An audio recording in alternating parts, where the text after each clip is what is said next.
Ini kata Nabi kalau bicara kedaulatan. Hai, kata Nabi, ingat ya, hancurnya bangsa-bangsa dan negara besar di masa lalu.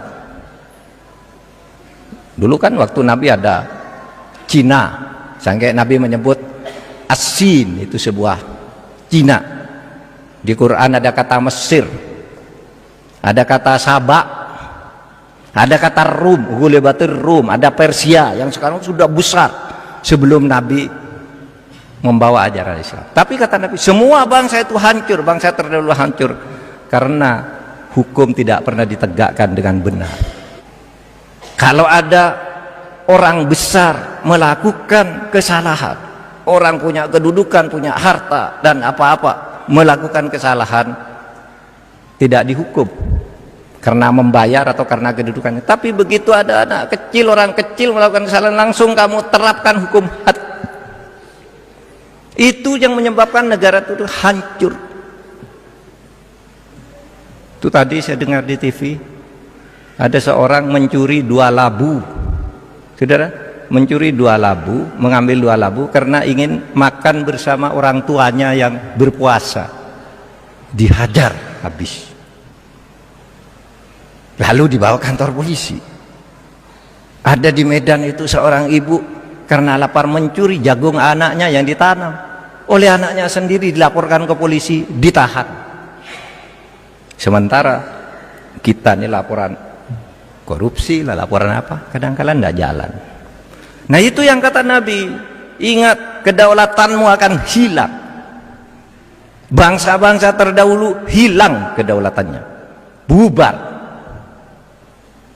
Karena kalau ada orang besar bersalah, kamu biarkan orang kecil langsung dihukum. Sehingga kata Nabi, fa'ayyamallah lau anna Fatimah binti Muhammad sakottu yadaha. Demi Allah, jangankan cuma anaknya Bani Mahzum, anaknya Muhammad, Fatimah binti Muhammad, kalau mencuri saya potong tangannya.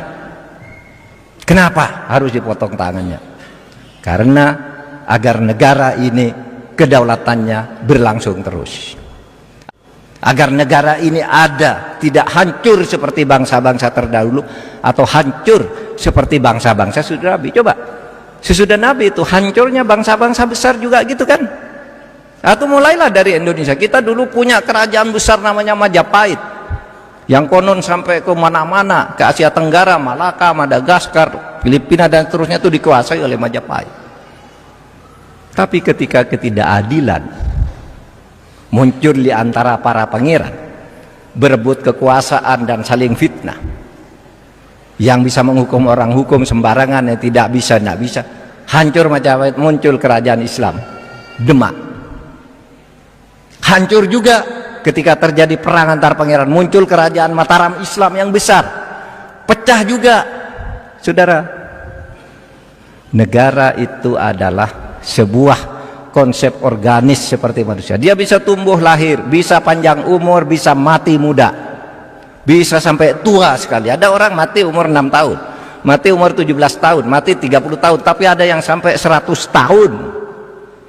Tetapi negara itu seperti itu, tumbuh besar, bisa mati. Majapahit itu umurnya 400 tahun, kita baru 80 tahun lah, Mas. Kita ambisinya ingin terus berlangsung sampai kiamat. Oke, mari kita jaga kedaulatan ini dengan cara menegakkan hukum dengan sebaik-baiknya, dengan pemerintahan yang adil. Kata Sayyidina Ali, dinarasikan oleh Ibnu Taimiyah, tabqa ad-daulah al-adilah wa in kanat kafiratan wa tafna ad-daulah adz-zalimah wa in kanat muslimatan. Akan kuat suatu negara kalau diperintah dengan adil, meskipun negara itu negara kafir. Tidak harus Islam negara itu kuat, tapi keadilan dulu. Islam dan keadilan hebat. Tapi bilang Islam tapi tidak ada keadilan, hancur.